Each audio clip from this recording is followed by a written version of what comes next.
നമ്മൾ തുടങ്ങുന്നു. നമ്മൾ റോഷിപാലുണ്ട് നമുക്കൊപ്പം തിരുവനന്തപുരത്ത്. Roshipal, good morning Roshipal. Roshi, deal വിവാദമാണ് തെരഞ്ഞെടുപ്പിന് തൊട്ട് മുമ്പ് കത്തിക്കൊണ്ടിരിക്കുന്നത്. ആളിക്കത്തുമെന്നാണ് തോന്നുന്നത്. മുഖ്യമന്ത്രി തന്നെ നേരിട്ട് പടതയക്കാൻ എത്തിയിട്ടുണ്ട്. അതിൽ 2006 വി ഡി സതീശൻ്റെ ചിത്രം പുറത്തുവിട്ട് വി ഡി സതീശനെ ഒന്ന് കുരുക്കിലാക്കിയിട്ടുണ്ട്. വി ഡി സതീശൻ 15 ചോദ്യവുമായിട്ട് തിരിച്ചെത്തിയിട്ടുണ്ട്. MA ബേബി പറഞ്ഞത് BJPയുമായിട്ട് സഹകരിക്കുന്ന ചരിത്രമുള്ളത് വി ഡി സതീശനാണ് എന്നാണ്. നമുക്ക് ആദ്യം MA ബേബി പറഞ്ഞതൊന്ന് കേട്ടിട്ട് വരാം. ഡീൽ വിവാദം ആളിക്കത്താനാണ് സാധ്യതയെന്ന് തോന്നുന്നു. നമുക്കൊന്ന് കേട്ടുവരാം MA ബേബി പറഞ്ഞത് എന്താണ്. കഴിഞ്ഞ ത്രിതല പഞ്ചായത്ത് തെരഞ്ഞെടുപ്പിൽ തിരുവനന്തപുരം കോർപ്പറേഷനും കൊല്ലം കോർപ്പറേഷനും പരസ്പരം പങ്കുവെച്ചവരാണ് BJPയും UDFും. അതിന് തെളിവെന്ന് പറഞ്ഞാൽ തിരുവനന്തപുരം കോർപ്പറേഷനിൽ BJPക്ക് ഭരണം കിട്ടുക മാത്രമല്ല UDFിന്റെ സീറ്റ് വർദ്ധിക്കാനും BJP സഹകരിച്ചിട്ടുണ്ട്. കൊല്ലം കോർപ്പറേഷനിൽ UDFിന് ഭരണം കിട്ടുക മാത്രമല്ല BJPയുടെ സീറ്റ് വർദ്ധിക്കാനും UDF സഹകരിച്ചിട്ടുണ്ട്. ഇങ്ങനെ നാണമില്ലാതെ വോട്ട് കച്ചവടം നടത്തുന്ന BJPയുമായി സഹകരിക്കുന്ന ചരിത്രമുള്ള കോൺഗ്രസും വി ഡി സതീശനും ഗോൾവൽക്കറുടെ ചിത്രത്തിന് മുമ്പിൽ തൊഴുകയോടുകൂടി നിൽക്കുന്ന ഒരു ചിത്രം വി ഡി സതീശന് നമ്മുടെ എല്ലാം മനസ്സിലുണ്ട്. ആത്മബന്ധമുള്ള എൻ്റെ കോൺഗ്രസുമായിട്ട് നിങ്ങൾ സഹകരിക്കണമെന്നാണ് ആയിരിക്കും ഈ രഹസ്യ ചർച്ച നടത്തിയിട്ടുള്ളപ്പോൾ വി ഡി സതീശൻ പറഞ്ഞിട്ടുണ്ടാകുക. അപ്പം അടിസ്ഥാനരഹിതമായ ആക്ഷേപങ്ങൾ LDFിനെതിരായിട്ട് ഉന്നയിക്കുകയാണ്. മല്ലികാർജ്ജുൻ ഖാർഗെയെ കൊണ്ടും രാഹുൽ ഗാന്ധിയെ കൊണ്ടും പറയിപ്പിച്ച് ആ രണ്ട് ഉന്നതരായ നേതാക്കന്മാരുടെ കൂടെ മാനം കെടുത്തുകയാണ് വി ഡി സതീശനും KC വേണുഗോപാലും രമേശ് ചെന്നിത്തലയൊക്കെ ചെയ്യുന്നത്. BJPയുടെയും NDAയുടെയും സ്ഥാനാർത്ഥികൾ അവർ UDFുമായിട്ടുണ്ടാക്കിയ ധാരണപ്രകാരം ബലമുള്ളവരെയും ബലമില്ലാത്തവരെയൊക്കെ പലയിടത്തും നിർത്തും. അങ്ങനെയാണല്ലോ പിന്നെ നിയമമണ്ഡലത്തിൽ നിന്നും റോഷിപാൽ മുഖമുണ്ട്. ഇന്നിപ്പോ പ്രതിപക്ഷ നേതാവ് മാധ്യമങ്ങളെ കാണുന്നുണ്ട്. തൃശ്ശൂരിൽ മുഖ്യമന്ത്രിയും മാധ്യമങ്ങളെ കാണുന്നുണ്ട്. ഡീൽ വിവാദം അടുത്ത ഘട്ടത്തിലേക്കാണ് പോകാൻ സാധ്യതയുള്ളത്. പ്രതിപക്ഷത്തിന്റെ 15 പ്രധാനപ്പെട്ട ചോദ്യങ്ങൾ, അതിനൊക്കെ ഒരുപക്ഷെ മുഖ്യമന്ത്രി ഇന്ന് മറുപടി പറയും. മുഖ്യമന്ത്രി ഉയർത്തിയ 2006 ചിത്രം, ആ നിലവിളക്ക് കൊളുത്തി നിൽക്കുന്ന ചിത്രം, അതും തെരഞ്ഞെടുപ്പിന് തൊട്ട് മുമ്പ് 2006 ഫെബ്രുവരിയിലാണ് സംഭവം നടക്കുന്നത്. നമ്മുടെ RV ബാബു ആണെങ്കിൽ വി ഡി സതീശൻ RSS നേതാക്കളുമായിട്ട് വോട്ട് ചോദിച്ചു എന്ന ഒരു വിമർശനം കൂടി ഉന്നയിച്ചിട്ടുണ്ട്. ഇതിൻ്റെയൊക്കെ പശ്ചാത്തലത്തിൽ പ്രതിപക്ഷ നേതാവിൻ്റെ വാർത്താ സമ്മേളനം വളരെ നമ്മൾ കാത്തിരിക്കുന്നതാണ്. അതേപോലെ മുഖ്യമന്ത്രിയുടെയും. റോഷിപാലുണ്ട്. റോഷിപാൽ, ചുരുക്കത്തിൽ ഡീൽ വിവാദം തെരഞ്ഞെടുപ്പിന് മുമ്പ് ആളിക്കത്തിക്കാനാണ് നീക്കം. ന്യൂനപക്ഷ വോട്ടുകൾ പരമാവധി പെട്ടിയിലാക്കുക എന്നതാണോ UDFിന്റെ ലക്ഷ്യം?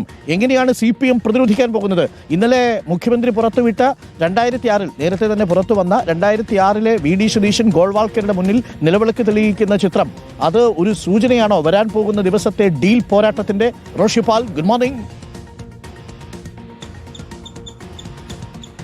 Good morning Arunkumar.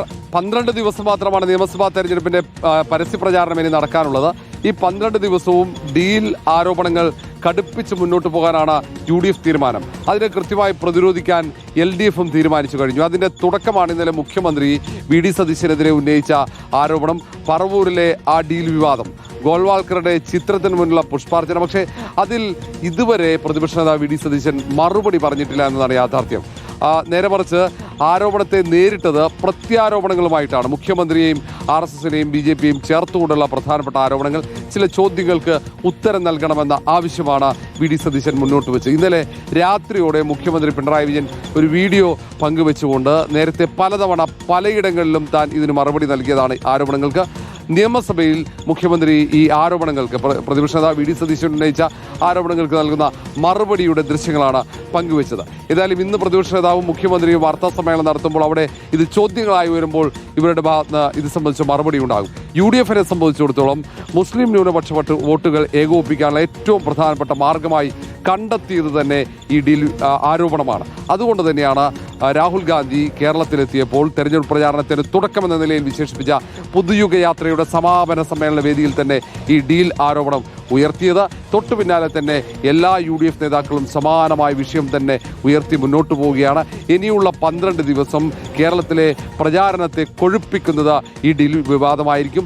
നേരെ മറിച്ച് സർക്കാരിനെതിരെയുള്ള ആരോപണങ്ങളോ ശബരിമല സ്വർണ്ണക്കൊള്ളയോ ആ വിഷയങ്ങളെ ചർച്ചയാകുന്നില്ല. നേരത്തെ UDF എടുത്ത തീരുമാനം ഈ തെരഞ്ഞെടുപ്പിലെ വജ്രായുധം അത് ശബരിമല സ്വർണ്ണക്കൊള്ള എന്നാണ്. പക്ഷേ അതൊക്കെ മാറ്റിവെച്ചുകൊണ്ട് മുസ്ലിം ന്യൂനപക്ഷ വോട്ടുകളിൽ കണ്ണുവെച്ചുള്ള പ്രചാരണം കടുപ്പിക്കുമ്പോൾ അതെങ്ങനെ പൊളിക്കാമെന്നതിനെക്കുറിച്ച് LDFും ആലോചിക്കുന്നു. LDFും ആ നീക്കം പൊളിച്ച് ന്യൂനപക്ഷ വോട്ടുകളെ ഏകോപിപ്പിക്കാൻ ഒപ്പം നിർത്താനുള്ള ശ്രമം നടത്തും. അതുകൊണ്ട് തദ്ദേശ തെരഞ്ഞെടുപ്പിൽ ശബരിമല സ്വർണ്ണക്കൊള്ളയാണ് പ്രധാനമായിട്ടും ചർച്ചാ വിഷയമാക്കിയതെങ്കിൽ ഇപ്പോൾ BJP CPM ബന്ധമാണ് UDF പ്രധാനമായിട്ടും തന്ത്രമായിട്ട് ഉപയോഗിക്കുന്നത്. ന്യൂനപക്ഷ വോട്ടുകൾ പരമാവധി പെട്ടിയിലാക്കുക എന്ന് തന്നെയാണ് ലക്ഷ്യം. കാരണം അത് ഒരു BJPയുമായിട്ട് CPMന് ബന്ധമുണ്ടെന്ന് പറയുമ്പോൾ സാധാരണ അറച്ചു നിൽക്കും. ന്യൂനപക്ഷ വോട്ടുകളൊക്കെ അയ്യോ കുഴപ്പമാവൂ എന്ന് തോന്നും. അത് തന്നെയാണ് യഥാർത്ഥത്തിൽ വേണ്ടത്.